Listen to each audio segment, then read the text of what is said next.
We're back dito sa Idol sa Kusina.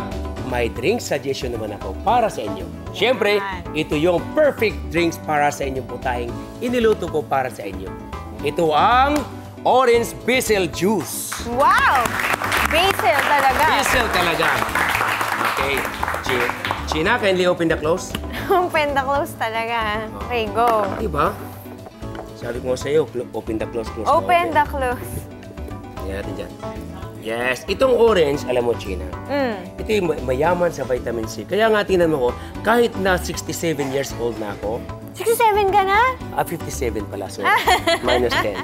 Hindi ako masyadong sinisipon dahil everyday I have 3 orange na tinitake ko. So this drink will actually help our immune system? Oo naman. That's Mas good. maganda kasing katulad nito, fresh ang inumin mo dahil kisa naman yung... Process. Oo, di ba? Kasi kutsarahin mo na nga.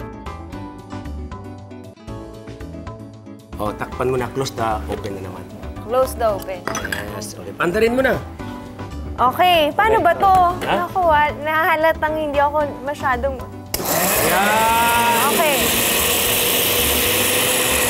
Ang kailangan lang kasi itong orange na tanggalan ng buto, pero pwede na rin may buto, no? Pwede na may buto. Kasi ako, pag uminom ako, talagang kinakain ko pati buto. Walang biro. Kahit kalamansi, kaya ginahin mo ng may buto. Hindi ba masama yun, Ay, Chef? hindi. Bakit masama? Hindi ba tutubo? Sabi kasi bakit? ng nanay ko, Eh, tutubo daw yun sa stomach mo. Eh, bakit tinubuan ka ba? Wala ka naman tinubuan. At ako naman, sa edad kong ito, tinan mo, tinubuan ba ako ng kalamansi? Hindi ha? O kaya orange? Sa tandang ko to? Di ba? Sa bagay, Okay. may point ka Oo dyan. naman. Tikman natin. Kuha ka ng kutsara ulit. Kutsara. Kuha mo ng straw, mamaya na. Tinan mo, nagsinusulo na. Hindi, kasi sweet tayo eh. Gumagawa tayong love team, Chef. Sige na lang. Oh! Ang sarap. Nakakailaw. Bigla talaga. Ako naman. Nakakaloka to, guys. Ayan. Galing mo naman, Chef. Sarap. Sige, buhos na. Bagay, ah. Buhos mo na. So, lalagay ko dyan. Yan. Bagay pa, hindi ko ever naisip na bagay pala ang orange at basil. Oo naman.